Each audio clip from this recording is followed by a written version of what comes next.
à l'issue de, voilà, de ces généralités, n'est-ce pas, sur la renaissance négro-africaine, les objectifs qu'elle poursuivait, etc.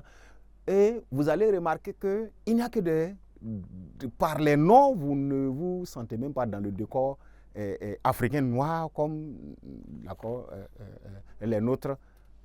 Alors, est-ce à dire que c'est ce mouvement, la négritude de façon générale, est-ce à dire qu'elle a été seulement défendue par des Afro-Américains ou on va dire des Noirs américains en tant que tels? Ça nous permet en ce moment de voir un peu au compte de cette négritude-là, ou en tout cas cette négro-renaissance, l'impact aussi de l'impact de ceux qui ont la même couleur peut-être que nous, en plus d'être des mêmes contrées que nous. Eux, nous le découvrons dans le titre de auteurs noirs africains. Voilà, les auteurs noirs africains, voilà, de cette négritude, de la négritude là. Voilà. Il y en a eu, il n'y a pas eu que ceux de l'extérieur qui ont insufflé cette négritude-là, ou en tout cas cette lutte de prise de conscience, cette lutte de libération. Certes, ils en ont été pionniers, mais dans nos décors noirs africains, à 100% comme ça ou exclusivement comme ça, il y en a eu des auteurs tels que Léon Gontran Damas. C'est une grande figure de l'histoire de cette littérature-là. Et on va se dire, vous avez un Léon Gontran, il s'écrit comme ça, Damas. Il est, voilà,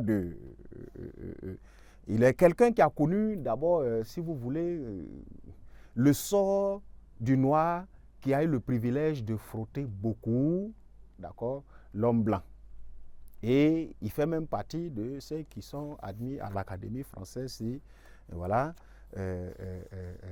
à des moments de l'histoire.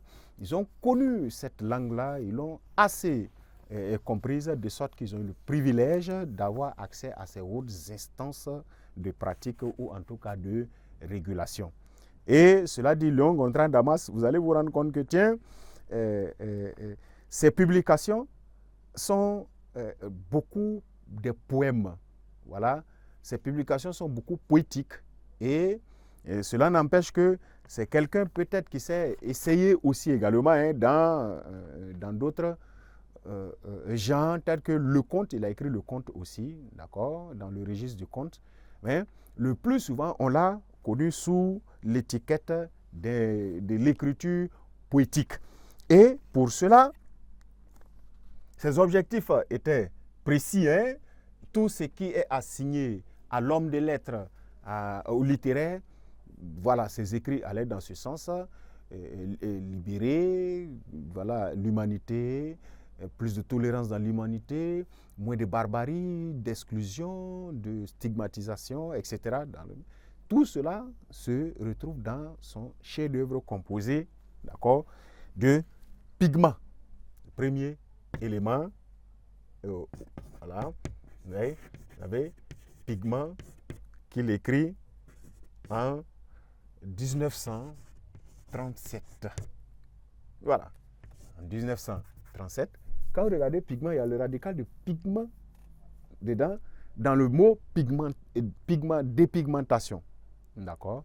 Et ça a trait au fait de la race, d'accord, et les dénonciations du racisme, etc. La poésie qui, on va dire ainsi, sinon l'écriture qui, d'accord, met en valeur la protection, la valorisation, la mêmeté, en tout cas de tout ce qui a un rapport avec les races, l'égalité également. D'accord? En plus des pigments, vous avez Retour de Guyane. Retour de Guyane. Retour de Guyane en 1938. Et en 1938, voilà, lorsqu'il écrivait Retour de Guyane.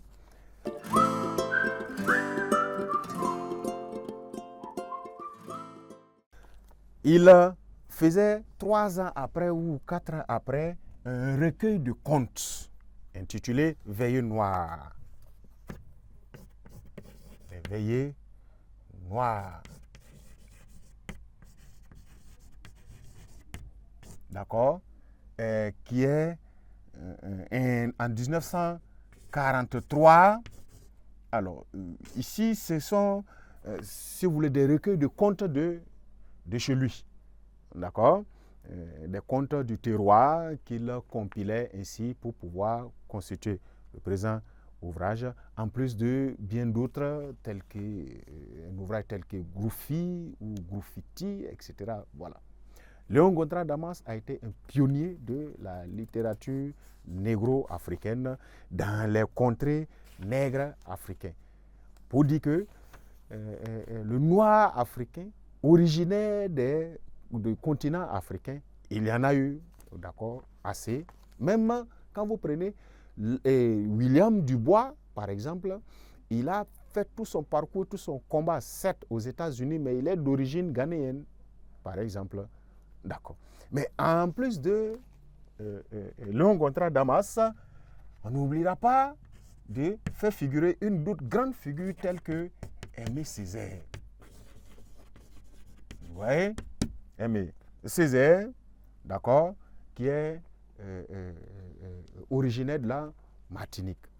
Et lui, il a étudié, il fait une licence à l'école normale supérieure, d'accord. Il s'installe à Paris où, voilà, il fait un réseau d'amis, voilà. Celui à qui on attribue la paternité du premier roman noir africain, Batouala, de René Maran, il se frotte à tout ceci, n'est-ce pas? C'était ses amis, et au fur et à mesure, voilà. Alors, l'étudiant noir qu'il était commence à s'intégrer dans la société, voilà, des Blancs, la comprend, la subit parfois aussi, d'accord? Et il va être un homme qui côtoie beaucoup les cafés littéraires, etc., jusqu'à commencer à s'affirmer. Et son premier grand poète, son poème est Cahier d'un retour au pays natal. D'accord? Il a écrit Cahier d'un retour au pays natal. Cahier d'un retour au pays natal est, je crois, écrit en 1939. 1939. Donc, vous vous rendrez compte que tous ces auteurs-là, n'est-ce pas, ont écrit en pleine période coloniale, si on veut le dire ainsi. 1939, c'était avant les indépendances. Donc, vous voyez qu'ils ont été des étudiants d'origine africaine comme ça, qui se retrouvent dans l'Hexagone, mais qui ont pris part activement aussi à l'éclosion de mouvements pour la libération de la cause africaine. Et ce sont des personnes aussi qui avaient des idéaux à défendre. D'accord? Pour eux, un homme qui ne vote pas, un homme à qui on ne donne pas toute la liberté, etc., n'est pas un homme. Et comme tel, l'Africain n'a pas envie de rester dans cet état-là. Voilà ce que c'est que, ou ce qu'il y a à dire de Aimé Césaire. D'accord? Mais Aimé Césaire était un humaniste quelque peu. Où on va dire, Aimé Césaire était un homme engagé pour beaucoup de causes. Voilà. Dans ce sens qu'il assigne lui-même en disant que, au fait, le poète, c'est celui qui cherche à assumer le malheur de son peuple. Alors, qu'est-ce que ça veut dire? Assumer, pas dans le sens de prendre à la place d'eux, mais en le disant, car en poésie, lorsqu'on dit, on le vit. Et eux, par la plume, ils se portaient volontaires, d'accord, pour pouvoir ventiler ces expériences douloureuses des uns et des autres. Alors, s'il a écrit Cahier d'un retour au pays natal, vous vous rendrez compte qu'il est aussi l'auteur de Les armes miraculeuses. Les armes, n'est-ce pas, miraculeuses. Miraculeuses. En 1946. 1946. Bien d'autres tels que Soleil coupé et autres, mais des plus marquants qui ne peut passer inaperçu, c'est discours sur le colonialisme, par exemple. D'accord? Discours sur le colonialisme. Et ça, c'est un essai. Le genre est un essai, d'accord, qu'il produit, alors si vous regardez en 1954. 1954, on n'est pas loin des portes des indépendances de part et d'autre. 1954, il écrit Discours sur le colonialisme, qui est une sorte d'essai, mais un essai, c'est-à-dire un registre critique vis-à-vis des affres de la colonisation